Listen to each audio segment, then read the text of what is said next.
This is the Rich Dad Radio Show. The good news and bad news about money. Here's Robert Kiyosaki. Hello. This is Robert Kiyosaki, the Rich Dad Radio Show, the good news and bad news about money. And as you know, we broadcast from gorgeous Scottsdale, Arizona, Old Town Scottsdale, Arizona. And great thing about Scottsdale, Arizona, it's either heaven or hell. And right now it's chilly. It's a little cold, but it's still heaven. Anyway, we have a very important show today. Kim is not here. I'm in the studio today with my real tax advisor, Tom Wheelwright. He's the author of Tax-Free Wealth. And I love having Tom because an advisor is a teacher. And so when I wrote about in my book, Fake, we have fake money, fake teachers, and fake assets. And most financial advisors are fake, especially accountants. So Tom is an accountant, and we're going to talk about taxes. And it's going to be personal today because Tom and I will have a discussion on air with all of you of how I plan to not pay any taxes in the next couple of years. Now, I know you communists out there are going to say, oh, that's not fair. So, well, you can pay all the taxes you want then, you and Elizabeth Warren. But, President Trump and I don't pay much in taxes. And that's the game. But we do it legally. So this is a very informative show. It's kind of a live interview, which Tom and I do about taxes, because most people don't plan on taxes until after they get the bill, or they let the government fleece them. You get a tax refund, which means you're stupid enough to let the government take your money in the first place out of your paycheck, which I would never do, but some people have to. Anyway, very important show because your number one expense, rich or poor, still taxes. Well, I don't pay any taxes. Yeah, but you still pay sales tax, gasoline tax, real estate taxes, and all this. So taxes are basically the way the government sticks their hands in your pocket. And if you like that, more power to you. I really don't like somebody's hands in my pocket. So it's a very important show. It's about taxes. Welcome to the show, Tom. Hey, thanks, Robert. It's always good. I love talking about taxes. I know. You're one of the rare guys out there. And we just had a guest here. She came all the way from Fort Lauderdale, I guess, Florida, and she is an attorney, very bright, young, very, very attractive, bright young lady. She's from Haiti. She escaped poverty, so she comes to New York. She goes through law school, and she's now making a lot of money. And if you've seen it, it's on Rich Dad YouTube channel. But her name is Kara, and Kara says to Tom, well, my accountant said, because you're making so much money, make less and expense more. In other words, don't make any more money. Just increase your expenses. And Tom and I advise her to, number one, fire her accountant. But the problem is, Tom, that's pretty prevalent, isn't it? Unfortunately, I hear it all the time. I hear people say, well, my accountant said if I'm going to pay less tax, the only way to do that is to make less money. I'm going, are you stupid? I mean, this is the seriously dumbest advice in the history of the world. Right. And she's from Haiti. The two of you are having a field day talking French, right? Absolutely. It was interesting because she's talking about, they use the word petite, which means little in front of everything. And, it's great if you pay a petite amount of taxes. That's the goal. But to have a petite amount of money is a bad idea. So today, ladies and gentlemen, Tom's going to give you some ideas about if you're a W-2 or an employee, what you can do to minimize your taxes. We do recommend doing it legally. As I always say, I don't want to go to jail and dance with my boyfriend in there. But there's so many things you can do to reduce taxes, but you got to do it ahead of time, right, Tom? Well, you do. I mean, it's like retroactive planning, reverse planning doesn't work. You have to go to jail for that one. Planning means going forward. What happens is that people go, oh, I got too many taxes. So they do one of two things. They either spend money like her accountant told her to do, right? They go out and buy something they don't need, or it's even worse, they cheat. And I see that all the time. There's a lot of people that go, oh, my tax is too high, I'm going to cheat. I had somebody just the other day, an accountant was telling me that their client had said, well, we're just not going to deposit our checks till the next year. And I'm going, yeah, well, you already have the money. It doesn't matter whether you deposit or not. It's still taxable. So you don't get to do that. And why would you cheat when you could legally reduce your taxes? Right. So we're doing this towards the end of the 2019, but, the another part of today's program is Tom and I have a discussion because when I do tax planning, I'm 2 years out. And most people are 2 years behind schedule. And that's why they never get ahead tax-wise. So what can a person do? Let's say they're an E or an S. What can they do to minimize taxes legally? Well, outside of Cheating. outside of cheating, they want to do it legally, but outside of their business expenses, because business really, the government absolutely promotes business, and there are lots of tax breaks for business.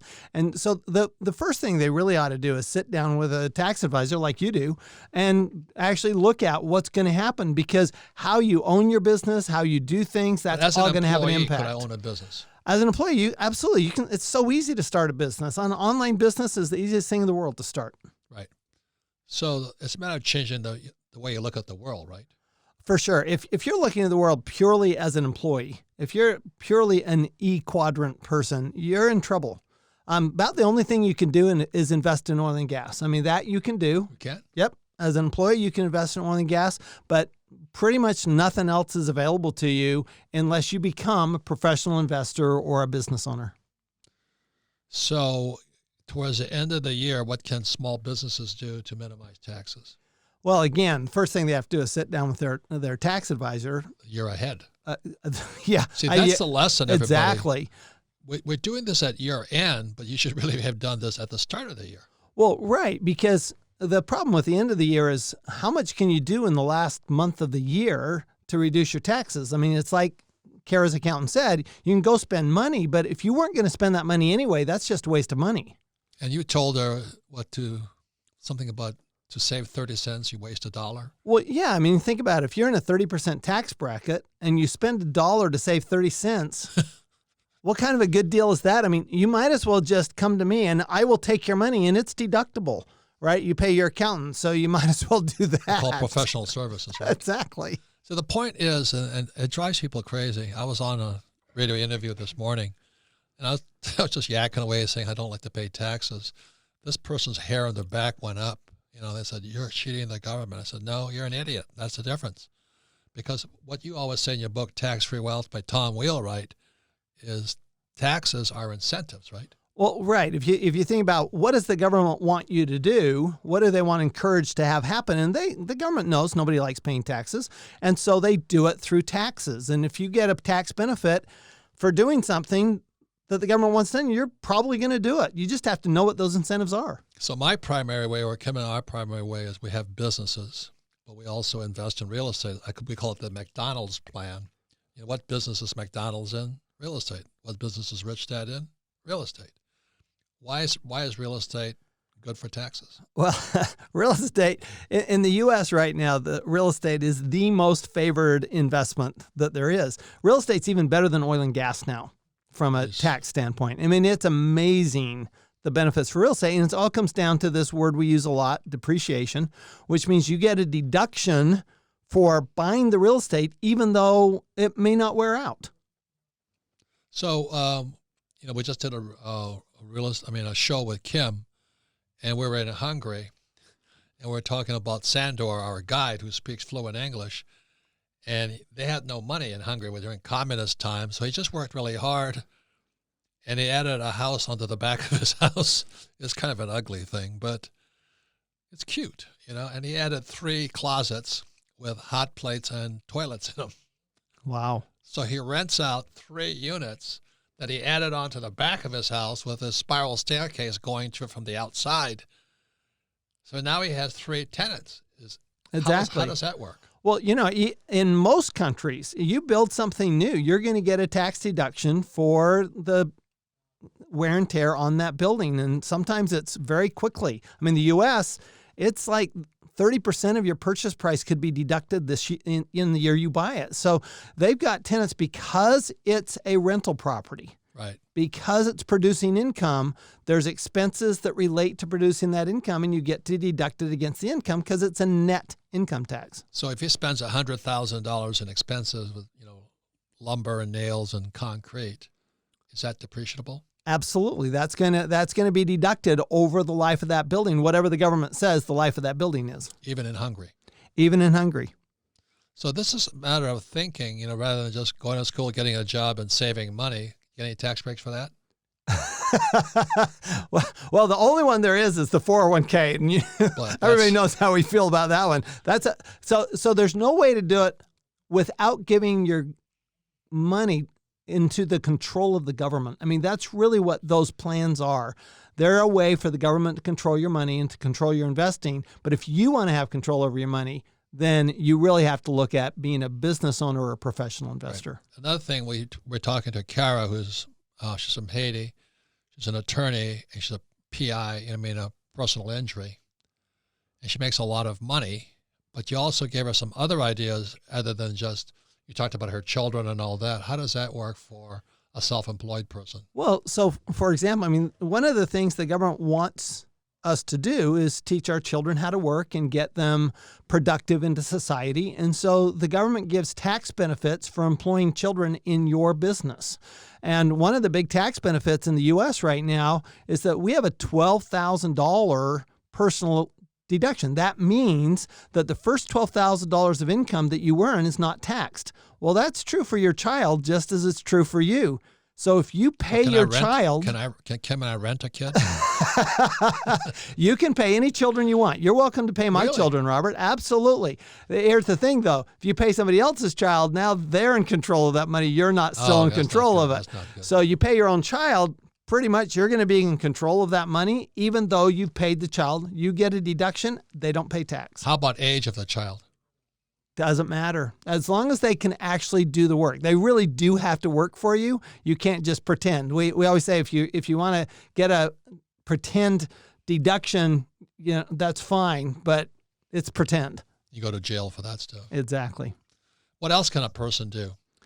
Oh my heavens. You can go on and on. When it comes down to it though, it's how you use your money, right? Because if you just consume it, if you just spend it, it's going to be taxable to you. But if you put it back into your business, if you put it into real estate, you put it into commodities, oil and gas. How about the new Trump tax law for the U.S. with buy a car or something? Oh my heavens! The tax benefits under the new 2017 tax law are unbelievable. Let me give you an example. So let's say that you've got a business, you do some real estate, and you go out and you drive to that real estate every day. Okay, but you could have a home office. And the IRS actually likes home offices. People think that's a big red flag, but it's not. So you get a home office. Now, every mile you drive of that car, when you're going, you have no commute anymore because you're commuting to your home office. So all of that mileage is deductible. Well, what does that mean? Well, under the new Trump tax bill, that means that you could go buy a car. Let's say you've been wanting a car, but you're going, oh, it's so expensive. But you go buy this big new SUV or a big new truck or something like that, you might be able to deduct as much as 100% of the purchase price in the year you bought it, even if you borrowed all the money this year. So this is actually something like if you're at the end of the year, then you could actually decide, well, let's see, I'm thinking about buying a new car anyway. Buy it before the end of the year because then you're going to get a big tax break for it. Let the government pay for part of it. And the government's happy because you're actually helping the economy with all these jobs and stuff like this. Well, exactly. What the government's saying is, look, if you're going to take this car and you're going to use it for your business to produce more income, we're going to share in that income. You're going to pay tax on that income. So what we want to do is we're going to give you a tax break on the front end. Right. And talking about petite, she called it the T, right? Yeah, teat. So, when I talk to S's, one of the things they always scrimp on is that bookkeeper. Oh, my heavens. That's a nightmare. They want to do it themselves. And so they sit there by the hour going over their numbers, checking what their income was, their expenses, and all this. Is a bookkeeper for E's and S's a deduction? It is for S's. For an E, it's not. For an S, it is. But if an E sets up a home office? Then they have a business, and now their bookkeeper is deductible. And why is a bookkeeper so important? Well, because you can't make a decision unless you have information. Accurate numbers. And you need accurate information. And the bookkeeper, their job is to give you accurate information so you can make better decisions. So I know when I'm talking to either a loser or a crook, there's a couple of giveaways because I'm not like Tom. I'm not a very sophisticated tax guy. I'm not an accountant. But when somebody says, I'll give you a discount if you pay cash. You know they're skimming. The second thing I know, I'm talking to an idiot, well, I do my own books. Oh, my heavens. I'm going, why would you do that? It's so inexpensive to hire a bookkeeper, and they're going to do it better than you are anyway. And if you get an audit, that bookkeeper's worth everything with accurate numbers. Absolutely. And they're going to go dig up all that information that you need. You get audits can take hundreds of hours. I know. And if I'm going to borrow money, is a bank happier if I have bookkeeper's records? Well, for sure, because now you got accurate numbers, you've got real financial statements, professional financial statements. So you need that bookkeeper, and then you need your accountant to look at the bookkeeper. And then what you do is now you can start working with a banker on their terms. Correct. So that's why those are the two things. That's about the best I know. I'll take cash. They're skimming, and they're cheating the government. And the second thing is I do my own books. Every time I hear that, I go, I'm not going to talk to you any further. It's a waste of my time, because you'll always think petite. Oh, there's no question. I actually have a brand new client that their bookkeeping is a mess, and they need an in-house bookkeeper. They need somebody to actually take care of everything they do, because otherwise you can't grow. You can't go to a bank. You can't go to an investor. Nobody's going to talk to you. Right. So when we come back, we'll be talking more to Tom about me. My favorite subject, me, is because I have massive tax problems because I make too much money. Now, I know some of you don't have that problem, but you hire that bookkeeper and you pay your and you don't cheat the government, you'll have that problem of making too much money. So when we come back, Tom and I will be doing tax planning, but we're planning 2 years out. We'll be right back. Welcome back, Robert Kiyosaki, the Rich Dad Radio Show, the good news and bad news about money. You can listen to the Rich Dad Radio program anytime, anywhere on iTunes, Android, and YouTube. And then you can please leave a review from wherever you listen. You do that by just using hashtag AskRichDad on social media. Once again, use hashtag AskRichDad on social media. You can review it, ask questions, criticize, make comments, or ask for further clarification.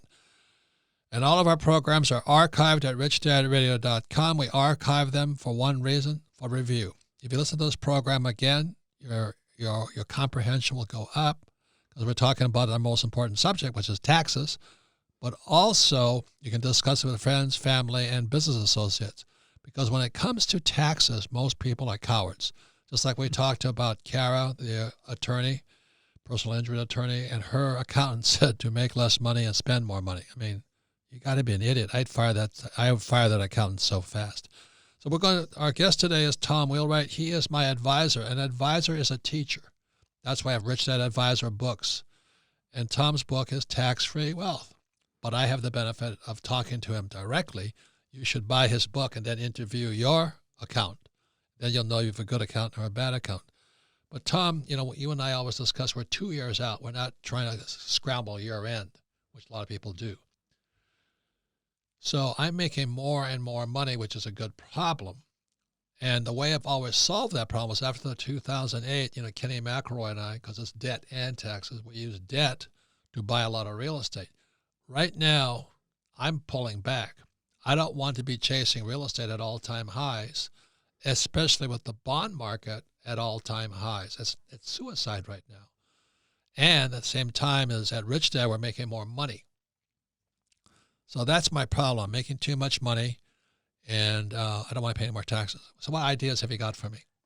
So it's great that we're talking 2 years out. Right. Because like you said, a lot of times, you get people and the client will call you. December 25th.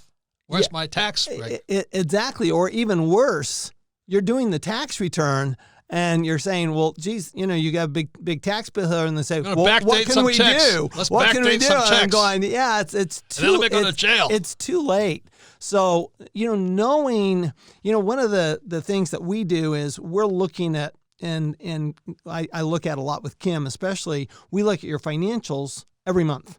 Okay. And I'm looking at, okay, so how's it coming this year and what's going to happen in the next year and what's going to happen the year after that?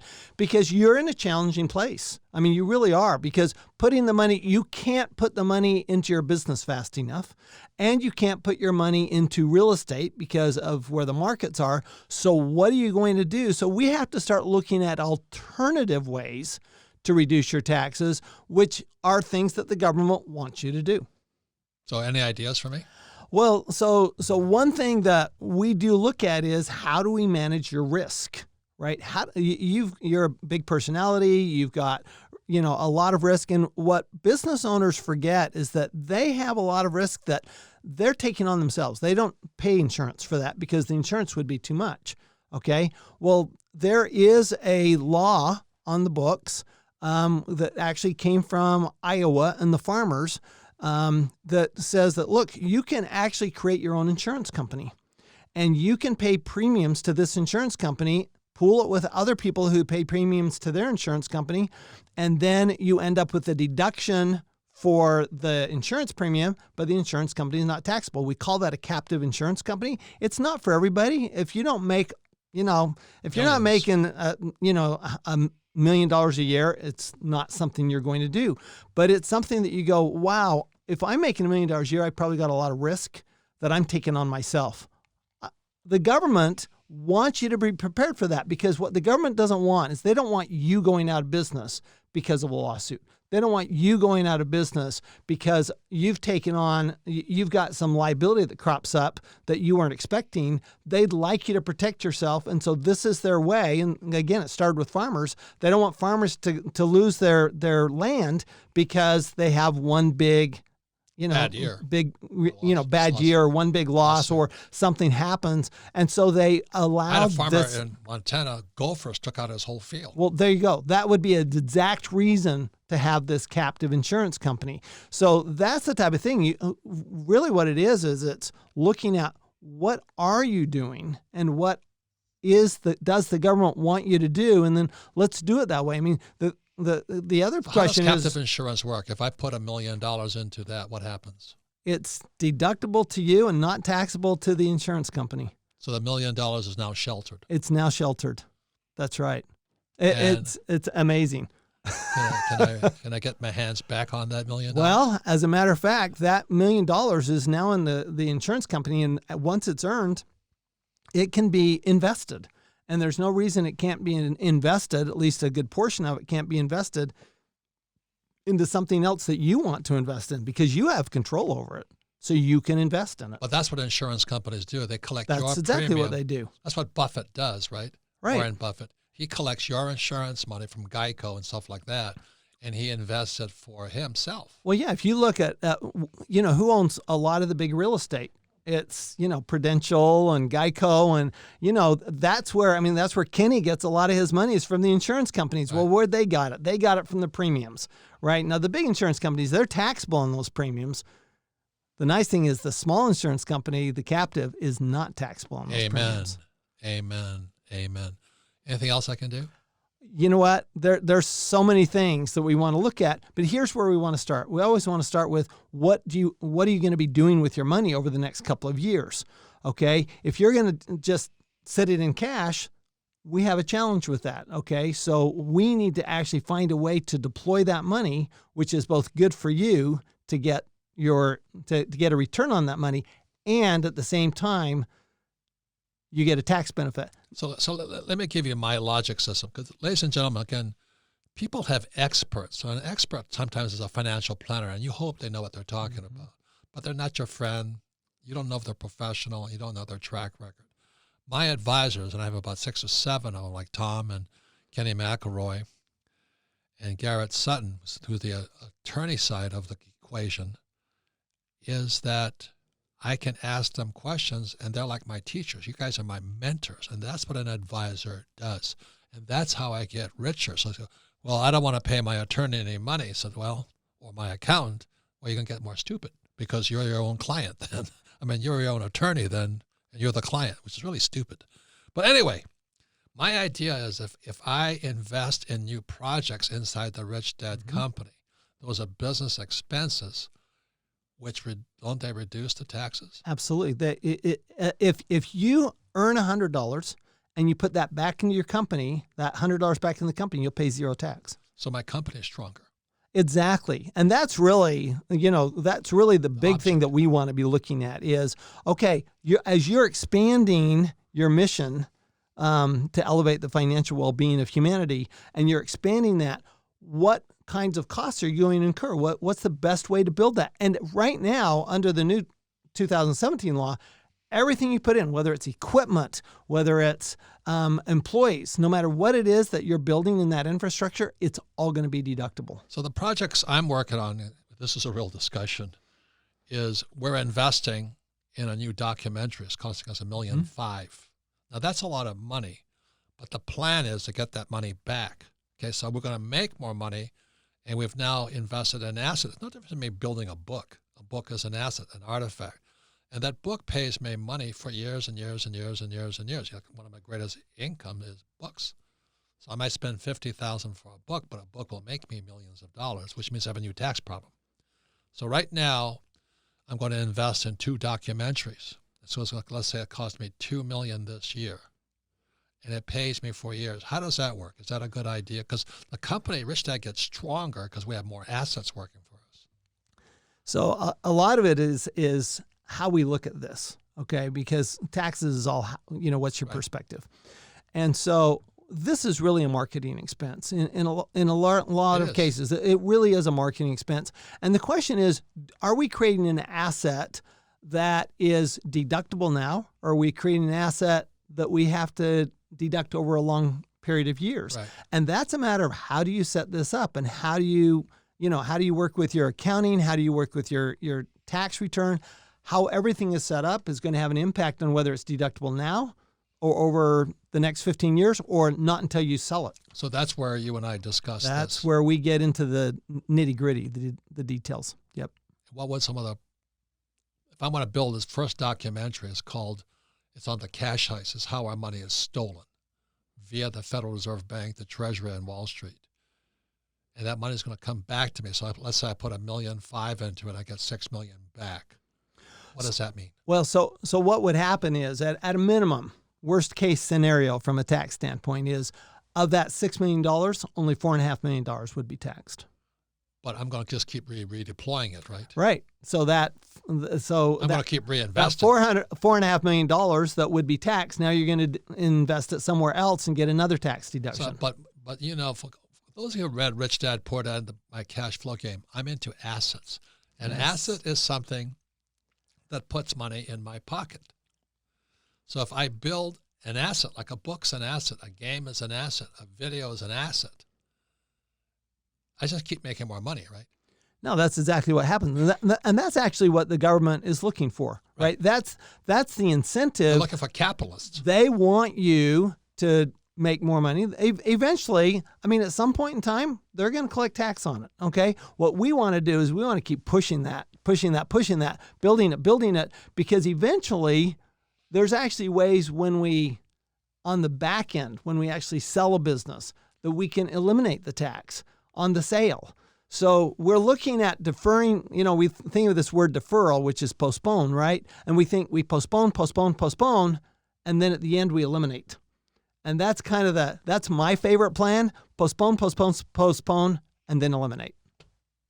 So, ladies and gentlemen, what you're listening to is a real tax planning session. We're 2 years out because we're doing such great jobs right now. We have young Sarah here, and she's helping us pump the social media side. We're going to actually put out more product for people to get educated on. We're going to do our job first, which is to educate. Or we could just pay higher salaries and bonuses and all that, which made the company weaker at some level. Mm-hmm. So I've explained to the team here is that we're going to make the company stronger, which makes our position stronger. Sure. So by acquiring assets, I get the tax breaks, but we also have more income coming in for longer terms. And that's why we're still surviving, is my books are still bringing in millions of dollars, right? Absolutely. And you're continuing to build it. Right. That's the thing. It's all about, are you going to produce? Are you going to continue to produce and build and so forth? Or are you going to go, spend it on a vacation in, Timbuktu, wherever? The important thing is that what the government wants you to do is they want you to continue producing, and they're going to reward that. Well, yesterday we have a new slogan at the Rich Dad Company. It's called Production Up, Bullshit Down. I like it. And we've had a lot of bullshit up, production down. So now we're just stepping up production, bullshit down, so everybody will make more money, but the company stays stronger. And it's ultimately what the tax department wants. That's exactly right. What the government wants you to do is they want you to be successful, because they get rewarded. They get rewarded because you've got more jobs. You're doing good for society. Things that they want done, you're doing, and eventually they expect to be collecting taxes on that. Right. Another thing we're doing, we talked about this yesterday, Sarah, is that rather than talking about pay raises, I'd rather talk about profit sharing. That way, if the company produces more revenue via assets, then we share the profits. So you think more like the owner versus the employee. Is that logic fit with you? It totally fits. And you know what it does is it actually gives the employees some options from a tax standpoint, because if they effectively become owners, for example, they're tax. Well, they're not owners, so they're sharing. Yeah, effectively, they're sharing in the profit, but they could be sharing in the profit as contractors. They could be sharing in the profit as stock options. You see that in technology all the time. There's tax benefits. There are more tax benefits per profit share than there are for wages and salaries. Yep. So let me ask this other question here then. Is it possible for somebody like Sarah who works with us, or an employee? Sarah's kind of an independent contractor, but could an employee set up their own, through Garrett, their own LLC or something? Could I pay into that, or are there legal absolutely ways? There are legal restrictions on that. You have to be very careful. You want to dot your I's and cross your T's. But Sarah's an independent contractor, and she is independent. The reality is they have to be independent. You can't be telling them what to do every day, every hour of every day. If you do that, they're an employee, because they want to protect the employees. But at the same time, if you say, well, I'm happy to have the people who work for me be independent and do things on their own time in their own way, then absolutely they can do that. But is it possible for an employee of Rich Dad to have their own LLC? For sure. And could I pay into the LLC? The profit sharing. Oh, for sure. For sure. Everybody wants you to hear this. I want everybody who's associated with Rich Dad to think more like business owners versus employees. And so Sarah and I would talk about it. I said, I don't like the words pay raise, because all they're going to do is pay more taxes. But if they get profit sharing shunted into their own corporation, there's opportunities. They can make more money, pay less tax. For sure. That's the difference here, and that's what we want to teach everybody who works or comes in contact with Rich Dad here, is that the government wants you to be rich, and they use taxes as an incentive to help the company get stronger, but also everybody else around us get stronger. Exactly. It's always, to me, it's always about making more money and paying less tax. Right. And so if you have an accountant out there who's telling you to make less money and increase your expenses, fire them. And you get Tom's book, Tax-Free Wealth, you study the book, and then you hire your own accountant, but make sure you also have a bookkeeper, because the more accurate your records are, the easier your life will be. Because when you start making a lot of money, you've got to have a bookkeeper, right, Tom? Absolutely. So I want to thank you for your time. I want to thank everybody listening to Rich Dad Radio, and next year, make more money and pay less taxes. So Tom, what are you working on? So I'm very excited, because you always tell people, have your accountant read Tax-Free Wealth, right? That's like your number one recommendation. You read it, have your accountant read it. If you want to pay less taxes. If you want to pay less tax. So what we're doing is we've actually developed and are developing a network of CPAs, of tax professionals.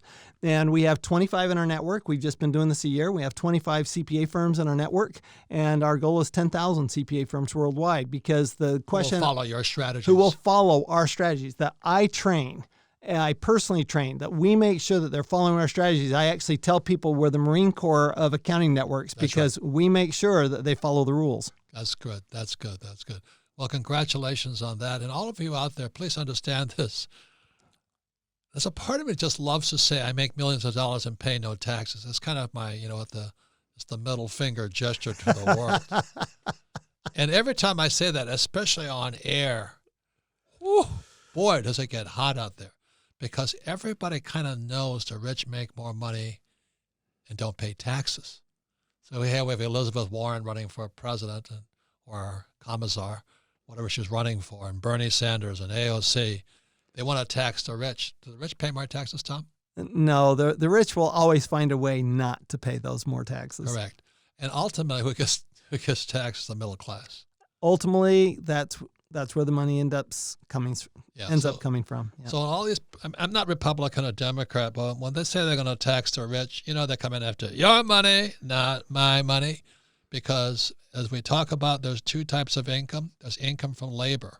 As long as you're working for money, right. You will pay taxes. But if you're working from capital, you pay less taxes. So there's income from capital, which is investments and businesses. That's right. And there's labor. And whenever your school teacher says to you, go to school, get a job and work hard, fire that teacher. You want somebody who is not a communist but a capitalist, because you want to go to school, make a lot of money, and pay no taxes. That is the American way. Right, Tom? Exactly. It's all about the worldwide way, the more assets you have, the less tax you pay. Yeah, and it's worldwide. It is worldwide. So every country we've ever been to together, Robert, it's the same. Yeah. So if I'm antagonizing you saying I'll make millions more in money and pay less taxes, you just heard how we do it here. We sit with Tom. I sit with Tom. Kim sits with Tom. Kim's more accurate on the numbers. I like to just make the money. I like to make the money. Kim accounts for the money. And that's how you get rich. That is, you know what? That's what we're teaching everybody at our Wealth Building Network, is how to make more money and pay less tax. So if you don't have an accountant or a bookkeeper like Tom, you're going to pay more taxes. Thank you for listening to the Rich Dad Radio Show.